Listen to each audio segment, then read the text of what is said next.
Leitura da Epístola de São Paulo Apóstolo aos Romanos.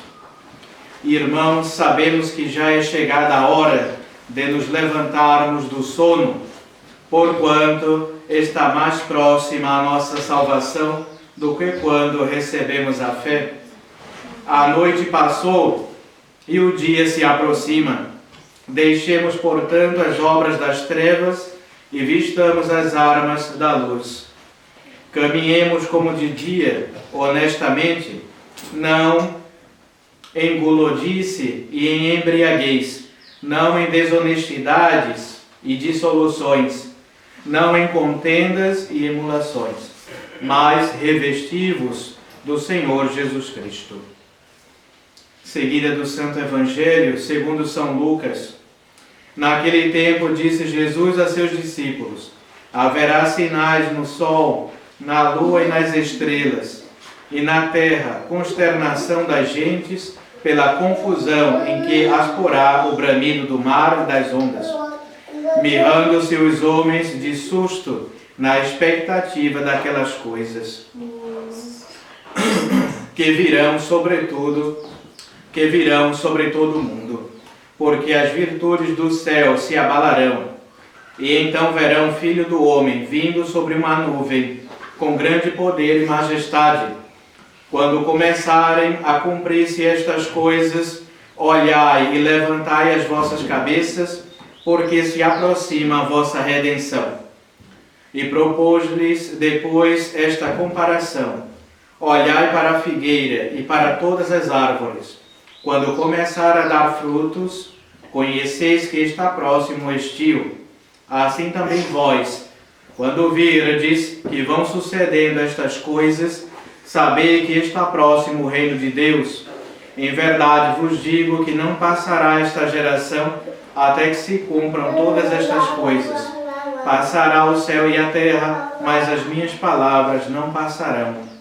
Ave Maria, cheia de graça, o Senhor é convosco. Bendita sois vós entre as mulheres, e bendito é o fruto do vosso ventre, Jesus. Santa Maria, Mãe de Deus, rogai por nós, pecadores, agora e na hora de nossa morte. Amém. Louvado seja nosso Senhor Jesus Cristo. Para sempre seja louvado. Em nome do Pai, do Filho e do Espírito Santo. Amém. Podem sentar-se.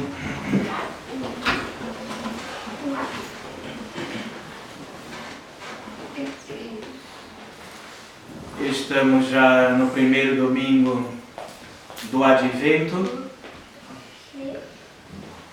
Domingos estes de preparação para a vinda do Messias, para a vinda de Nosso Senhor, que se concretizará no Natal. Por isso que já temos o nosso presépio e estamos nessa expectativa agora da vinda de Nosso Senhor no dia 25 de dezembro. Então esse tempo é um tempo de preparação para poder receber a Nosso Senhor.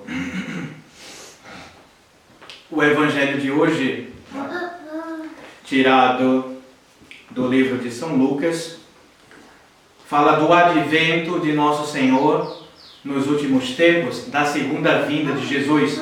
Por isso que ele fala que haverá sinais no céu, na terra, no sol, pestes, caristias, fome, etc., guerras e tudo isso.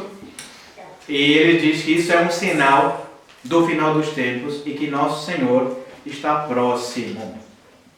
O introito da missa de hoje diz: a vós, Senhor, elevei a minha alma, meu Deus, confio em vós, não fique eu envergonhado, nem riam de mim os meus adversários, porque todos os que em vós esperam não serão confundidos. Então, quem confia em Deus, quem espera em Deus, não deve temer nada. Os nossos adversários, inimigos, mesmo que seja o pior de todos os nossos inimigos, o próprio demônio, não devemos temer se a nossa consciência estiver tranquila, claro. Às vezes as pessoas ficam: o mundo vai acabar, é o final do mundo, tantas coisas estranhas acontecendo, pestes, vírus, castigos, desgraças acontecendo. As pessoas um pouco meio que se desesperam, seguem falsas aparições, que o mundo vai acabar, o anticristo, não sei das que. Bem, nós não sabemos quando isso vai se passar. Houve a Segunda Guerra, a Primeira Guerra Mundial, todo mundo achava que o mundo ia acabar, houve a Revolução Francesa, né? Todo mundo pensava que era o fim do mundo, né? E aí as coisas seguiram. Então nós não podemos nos desesperar e dizer, não, agora é o fim do mundo. O que nós devemos, de fato, se preocupar é se nós estamos vivendo em estado de graça todos os dias. Se não cometemos pecado mortal. Se não somos inimigos de Deus por causa do pecado mortal. Se levamos a sério a nossa vida de oração, né? Se temos uma devoção para com Nossa Senhora, se rezamos o nosso texto todos os dias, isso sim é importante. Se educamos os nossos filhos na religião, né? Se ensinamos a doutrina católica para eles, isso sim, né? É importante, ao menos agora. Não digo que se deva desprezar esses sinais, né? Que o próprio Nosso Senhor indicou. Mas, como diz São Paulo na epístola de hoje, né? A noite passou e o dia se aproxima. Deixemos, portanto, as obras das trevas e vistamos as armas da luz. Devemos abandonar, nessa época que vivíamos em pecados graves, que não conhecíamos a fé, Nosso Senhor, abandonar a nossa vida passada, pregressa de pecados, e agora devemos vestir as armas da luz, da santidade, da vida na graça. E continua São Paulo, caminhemos como de dia, honestamente, não em gulodice e embriaguez, não em desonestidades e dissoluções, não em contendas e emulações, mas revestivos do Senhor Jesus Cristo. Então, abandonar a nossa vida pregressa, né, se ainda vivemos, né, de acordo com as coisas do mundo, bailes, bebedeiras, né, essas festas, essas bagunças, né, todas essas coisas do mundo, se ainda vivemos, né, segundo esses ditames do mundo, então devemos nos converter imediatamente.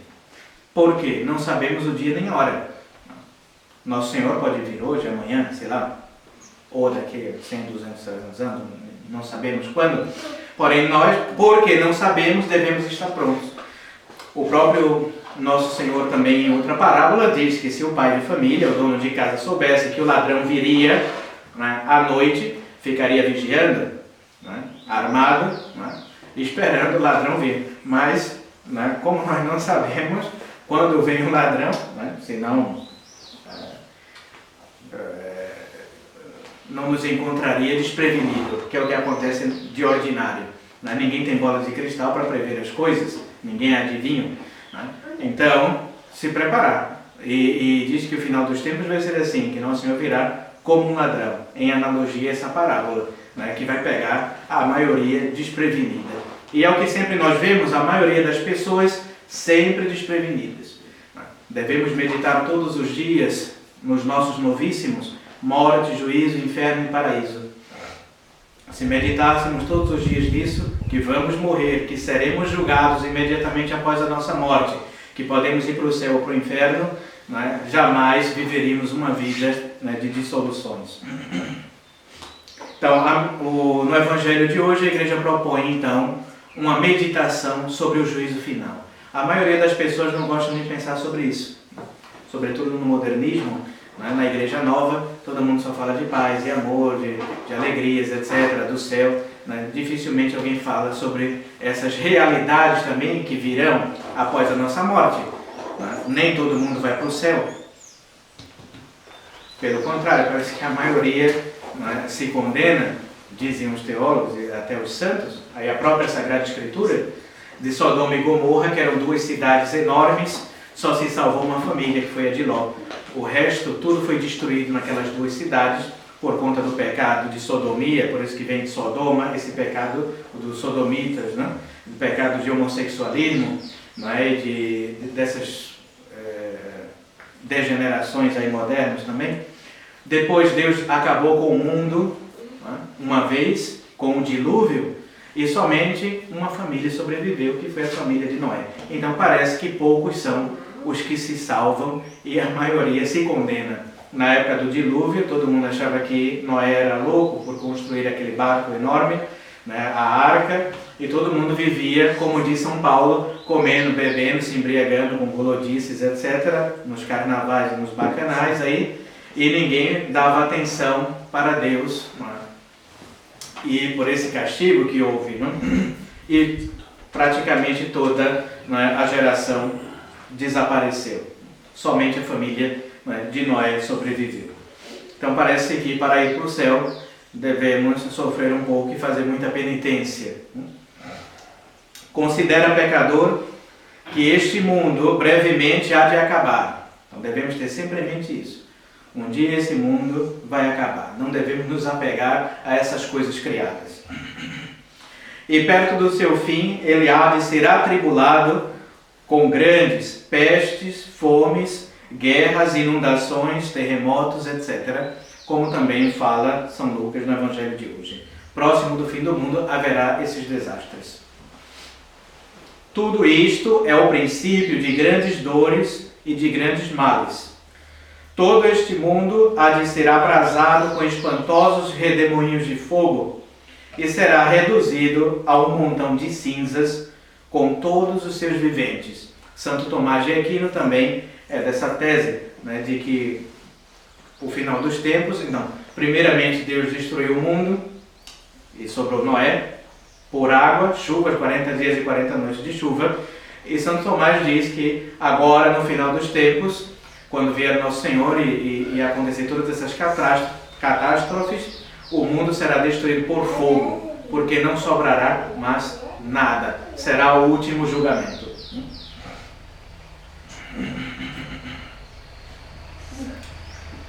Ó mundo infeliz, poderia dizer alguém, se então ficará só no mundo? Não é? Ninguém escapará? Ó mundo infeliz, acaso és tu aquele por quem se levantaram tantas guerras, por quem se alistaram tantos exércitos e por quem se perderam tantas vidas?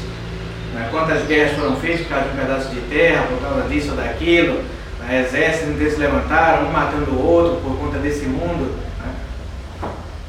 E no final das contas, tudo acabará e passará. Na verdade, tu és o mesmo, mas quão diferente agora estás do que então eras. Aonde estão agora tantos reis e monarcas que te dominaram com tantos trabalhos e perigos? Aonde tantos poderosos e ricos que te possuíram com tanta grandeza? Aonde tanto ouro e tanta prata, como entesourou a cobiça? Tudo se desvaneceu como fumo, tudo se tornou em pó e foi reduzido a cinza. Quanta gente, quantas estrelas, celebridades, desde os imperadores romanos, os egípcios, quantas civilizações passaram, ouro, prata, tudo isso, essas coisas, de que valeu tudo isso, e no final das contas tudo será reduzido a cinza e a pó. Quanta vaidade, quanta cobiça, luxo, riqueza. Tudo se desvaneceu como fumo. Certo rei chorava, considerando que o seu grande exército havia de ser reduzido a cinzas dentro de poucos anos. Logo, quem não lamentará a destruição do mundo inteiro? Pois todo este mundo há de ser reduzido a cinzas. Que lamentável estrago! Porém, a tua cegueira, pecador, não é menos lamentável e digna de chorar. Porque ainda que tiveras na mão todo o mundo com todas as suas riquezas, tu devias desprezá-lo. Devias metê-lo debaixo dos pés, só em considerar o seu lastimoso fim. Mas que tens tu neste mundo? Apenas um ponto dele. E que venha a ser isso comparado com as delícias, riquezas e poder de todos os reis e poderosos da terra. É o mesmo que nada. Pois se o mundo deve ser desprezado com todas as suas grandezas, por que se apega ao teu coração aquilo que é nada, em comparação do mundo inteiro? Então, em vez de desprezarmos o mundo e as coisas do mundo, ver que tudo isso daqui é passageiro, o que importa mesmo é a salvação da nossa alma. Pelo contrário, o pecador, ele prende o seu coração a essas coisas, esses bens materiais. Como eu digo, às vezes de uma hora para outra, podemos dormir e não acordar mais, sair e acontecer um acidente, um automóvel, seja lá o que for, uma catástrofe, e acabou a nossa vida. Tanto tempo amealhando, juntando coisas, bens, riquezas, propriedades, terras, tudo isso, não é? E perdemos o tempo com essas coisas, porém, para Deus, nada. Então, se ainda temos esse apego, se o nosso coração ainda está aí, né, nesses tesouros aí do mundo corruptíveis, então é um sinal de alerta. Devemos nos apegar a Deus e as coisas de Deus. Grande cegueira. Nesse grande dia do juízo, busca pecador nesse montão de cinzas, aquela fazenda que tantos trabalhos te custou. Procura essas grandes casas que os teus pais ou parentes te deixaram. Olha se encontras esse lugar dos teus divertimentos. Olha se vês essas pessoas ou essas coisas que tanto amavas e que foram a causa da tua perdição. Vê se podes distinguir alguma coisa no meio de tanta confusão e estrago do mundo inteiro. Ai que tudo se barulhou, tudo se consumiu e foi reduzido a cinza. Como tudo é vaidade e causa horror. E também quão grande é a tua cegueira, pecador, em perder os bens eternos por coisas tão vis e caducas.